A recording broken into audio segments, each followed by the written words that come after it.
आखिरकार जब बच्चे सड़क पर उतर गए, बिहार में सियासत गरमा गई, तब केंद्र की सरकार की नींद भी टूट गई।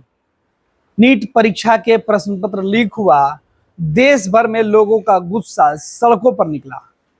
हालात इस कदर बदले कि अब केंद्र की सरकार ने रातों रात नया कानून लागू कर दिया। इस कानून में सीधे तौर पे है कि अब कोई भी प्रतियोगिता परीक्षा का जो पेपर है अगर लीक करता है, पकड़ा जाता है, तो उसे अब सख्त सजा दी जाएगी। 10 साल की सजा, 1 करोड़ रुपए तक के जुर्माने लगाए जाएंगे। अब पेपर लीक करके कोई आसानी से नहीं बच सकता है। देश के अंदर जिस तरीके से परीक्षाओं में प्रश्न पत्र लीक हो रहे थे, जिससे सरकार की किरकिरी हो रही थी, अभी नीट के प्रश्न पत्र जिस तरीके से लीक हुए, मास्टरमाइंड बिहार से निकले और बिहार की सियासत में सत्ता और विपक्ष दोनों आमने सामने है। सत्ता पक्ष की तरफ से विपक्ष पे आरोप लगाए जा रहे हैं, विपक्ष की तरफ से सत्ता पक्ष को घेरने की कोशिश की जा रही है। विपक्ष ने सीधे तौर पर सत्ता पर सवाल उठाते हुए कहा है कि जिस राज्य में बीजेपी गठबंधन की सरकार है, बीजेपी की सरकार है, वहीं पेपर लीक क्यों हो रहा है। इस बीच केंद्र सरकार ने इन तमाम फजीयतों से बचते हुए, केंद्र सरकार नरेंद्र मोदी की जहां जोरदार विरोध हो रहा है, आलोचना हो रही है उनके नीतियों का, इसके बाद कल देर रात आनन फानन में एक कानून लागू किया गया। इस कानून में सीधे तौर पे कहा गया कि कोई भी परीक्षा का प्रश्न पत्र लीक करता है तो उसे आसानी से नहीं बख्शा जाएगा।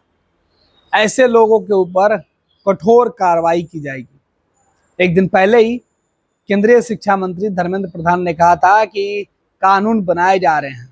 हालांकि कानून की मंजूरी पिछले ही सत्र में मिल गई थी। जिस कानून की हम चर्चा कर रहे हैं, ये कानून संसद में पास हो चुका था, इसकी मंजूरी मिल गई थी, लेकिन ये कानून लागू शुक्रवार की देर रात हो गई। यानी सबसे पहले जो असर पड़ेगा वो नीट प्रश्न पत्र लीक मामले में जुड़े लोगों के ऊपर पड़ेगा। 1 करोड़ रुपए का जुर्माना और 10 साल की अधिकतम सजा हो सकती है।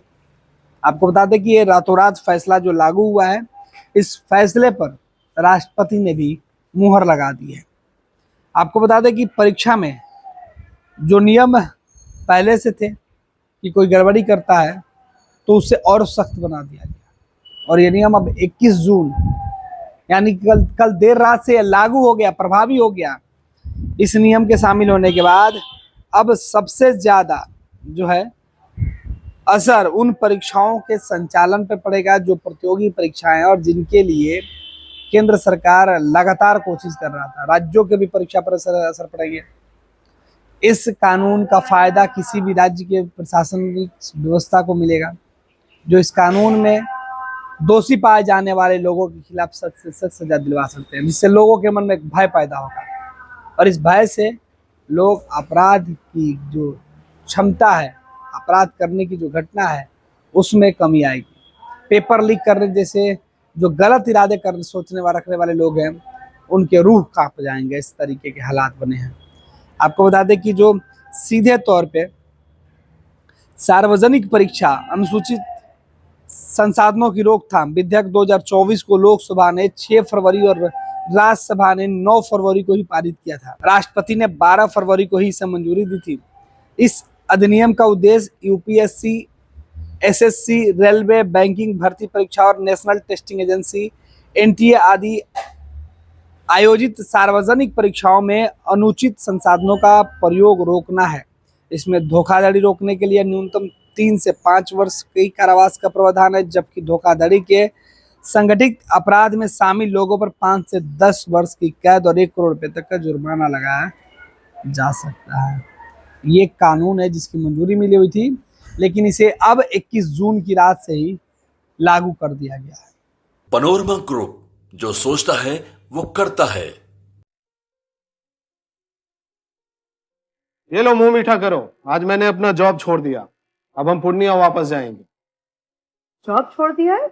मतलब ये घर कैसे चलेगा? हम करेंगे क्या? और माँ बाबूजी क्या बोलेंगे? इसलिए मैं एक और मिठाई का डब्बा लाया। अपने बिजनेस के लिए लोन अप्रूव हो गया। अरे लोन अप्रूव हो गया वो तो ठीक है, लेकिन पूर्णिया में हम रहेंगे कहाँ? अपना घर भी तो नहीं है वहाँ। इसलिए तो एक और मिठाई का डब्बा अलग से लाया हूँ। हमने पूर्णिया में घर ले लिया है, पूर्णिया के ई होम्स पैनोरमा में। पूर्णिया में पैनोरमा ग्रुप लेकर आए हैं ई होम्स पैनोरमा, बड़ा घर, आलीशान जिंदगी और अत्याधुनिक सुविधाओं के संग। अरे अरे, अब क्यों मुंह मीठा करवा रही हो? क्योंकि हम घर वापसी जो कर रहे हैं। घर वापसी की खुशी पूर्णिया में ई होम्स पैनोरमा के संग। E homes panorama, luxurious lifestyle redefined.